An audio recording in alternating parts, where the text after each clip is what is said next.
I'm Ellie. I'm going to talk to you about my creative process. I found it quite a challenge because I don't normally start with a concept when I do a painting. I often start from life or from a photograph. So I produced this piece here, and this piece is mixed media, and it's mainly acrylic paint, but I have used tissue paper in it to create texture. I have also used gold acrylic ink. So I wanted to create a sense of form for the earth and create a transition between dark and light. Initially the painting I made was very, very flat.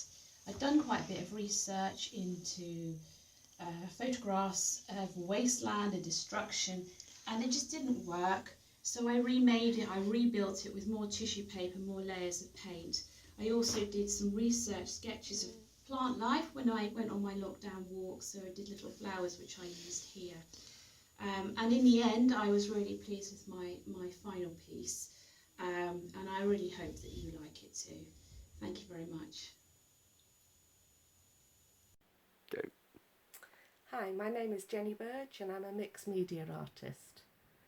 My response to the brief of Eden was a picture that I've called God Spoke And, because for me the Garden of Eden and the creation of the world are closely linked.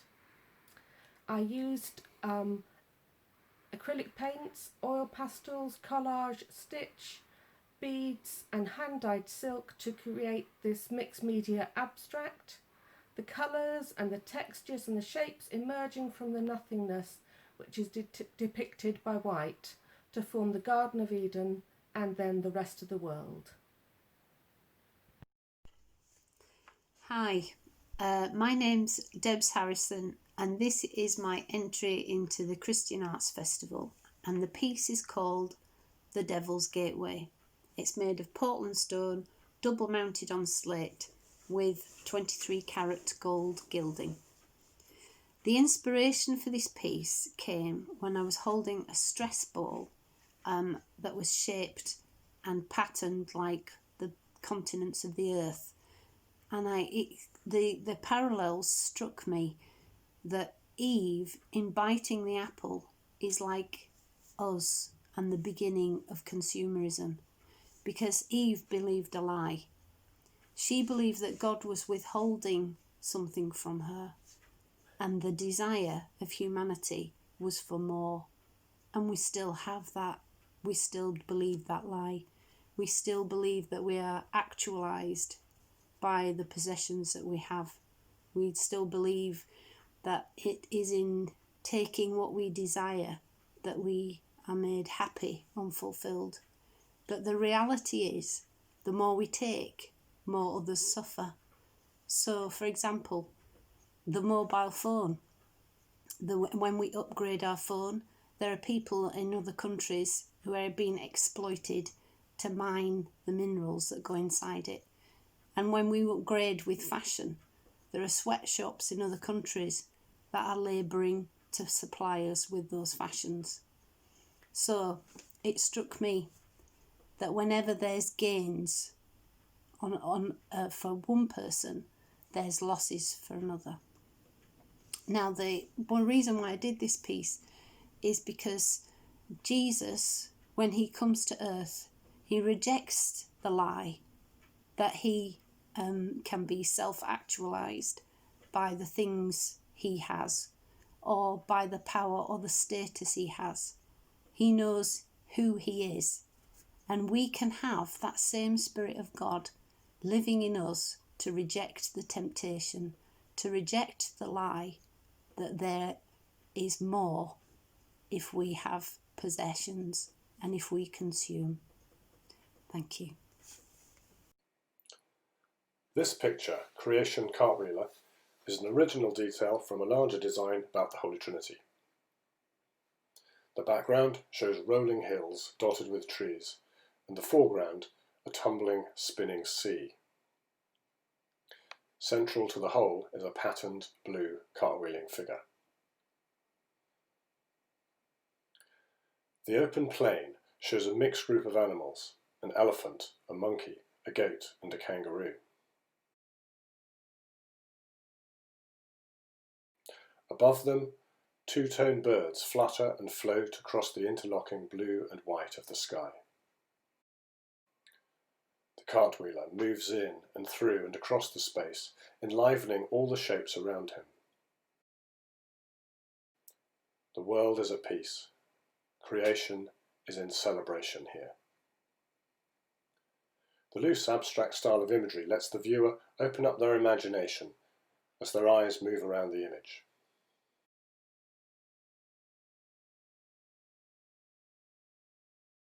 Is this the vibrant first creation, or the restored, renewed one? Does this figure symbolise revived humanity, playfully delighting in the world that God has restored? Or is this the resurrected Christ, come again to walk the earth with us in triumphant joy?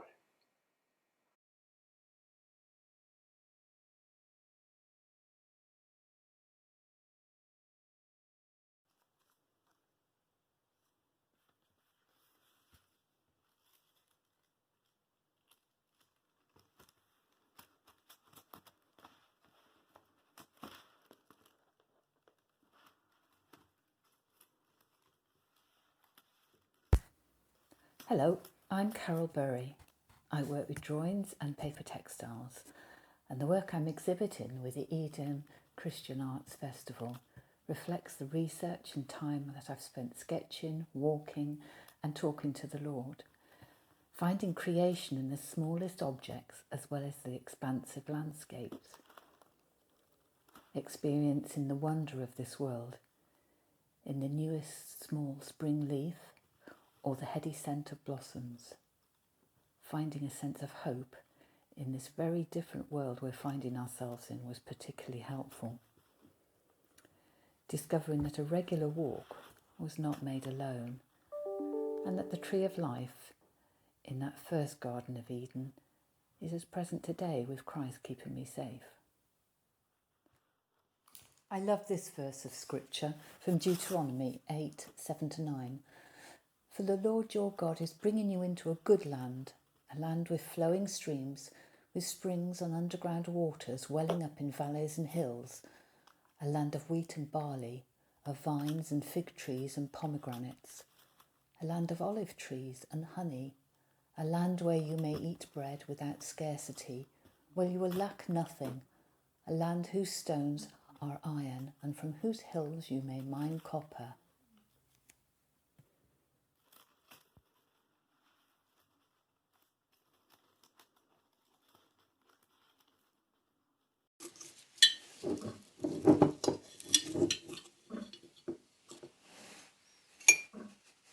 This lockdown has been difficult for everybody, and but even when you're feeling down, you just have to sort of find a way of appreciating what you do have. And I know making a cup of coffee in the morning and watching the birds has helped my mental health, and painting this piece for the Christian Arts Festival has helped my mental health too. And here we see the serpent, the devil, moving away from the Lion of Judah. You've got destruction and the fall. And we have, the beauty and birds of paradise, and the light radiating from the tree of life. Man inventing, as you see the astronaut here, a timeline of humanity on Earth and, technological advances. And then we've got God's creatures and restoring paradise and a view to his paradise on the horizon.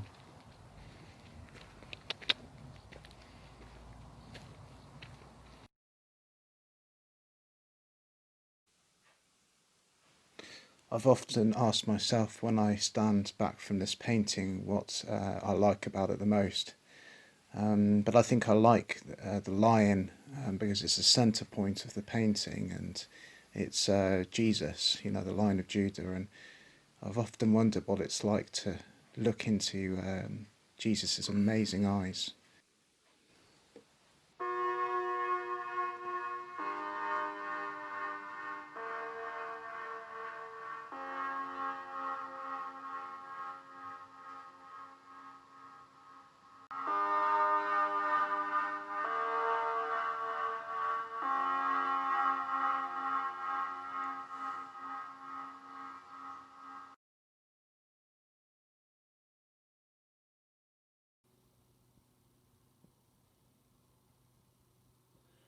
My name is Mike Tucker, and beside me is my painting entitled How Dare We?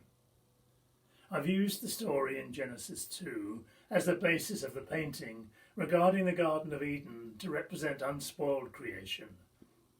God created it to be used, placing Adam there to till and keep it and to feed from it. I interpret the eating of the forbidden apple to represent humanity assuming to be godlike, but overstepping God's intention and spoiling his creation. In the centre of the painting is a teenage activist, Greta Thunberg, whom I see as a latter-day prophet. I've depicted her sailing across the Atlantic in 2019 to attend the UN Summit on Climate Action. There, in a remarkable speech, she accused us older generations with the ringing words, "How dare you?" Standing on the prow of the yacht, I've shown her facing the spoiled world, bravely travelling towards it. Behind her she carries the image of the unspoiled world, a world without cleared rainforests, without parched fields, without flooded homes, without melting sea ice, and without dying coral. This unspoiled world is to me the Eden which continues to be subjected to the climate change that we cause. God is calling this tiny girl Greta to use what she calls her superpower derived from her Asperger's syndrome to challenge us to ask ourselves, how dare we? Hello, my name is John Barrett. Here's my response to the competition. It's called Working to Restore Eden, and it's a series of images I created in southern Spain. This is on unstretched canvas using acrylic.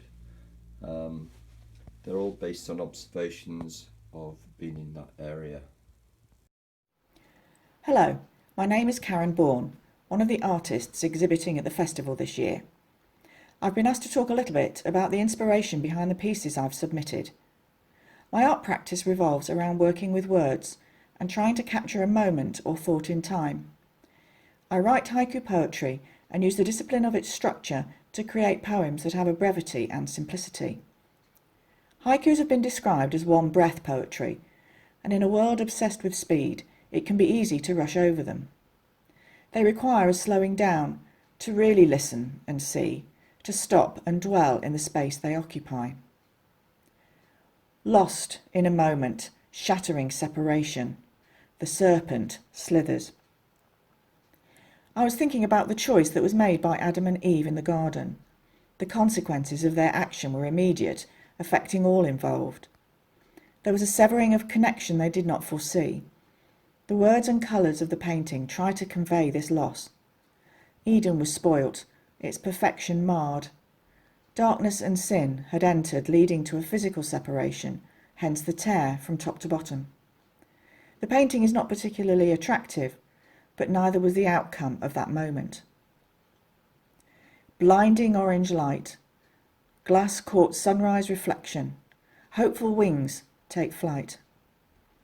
The sun was rising and reflected in a window opposite our house. The effect was intense and vivid. As I thought about it, I realised it reminded me of the light and power of Jesus' resurrection, the day that brought life. Wings that had once been held were now set free to fly in the restoration of relationship and forgiveness. I have tried to capture that brilliance of light and the promise of hope.